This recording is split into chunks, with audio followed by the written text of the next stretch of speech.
Did you know a housewife who put her husband through medical school and law school, shot him and his new wife in their bed after he left her with nothing?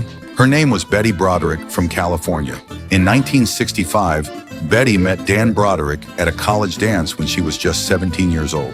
He promised her the moon and asked her to marry him every day for 3 years. They married in 1969 and had 4 children together.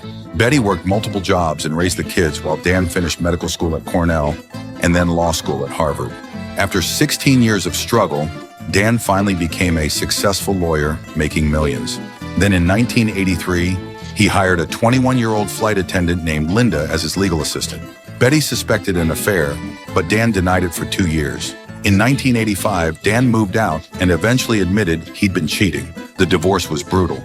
Dan used his connections as president of the San Diego Bar Association to destroy Betty in court. He got full custody of their kids, sold their house against her wishes, and left her with almost nothing.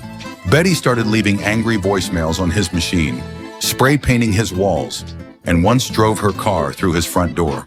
On November 5th, 1989, Betty used her daughter's key to break into Dan's house at dawn. She found Dan and Linda sleeping in bed and shot them both with 5 bullets. When Dan tried to reach for the phone, he said, "Okay, you shot me, I'm dead," before dying. Betty was convicted of second-degree murder and sentenced to 32 years to life. She's been denied parole twice and won't be eligible again until 2032, when she'll be 84 years old. Betty still claims she was a victim of psychological abuse and has 0 remorse. Her youngest son said, "She's not a danger to society.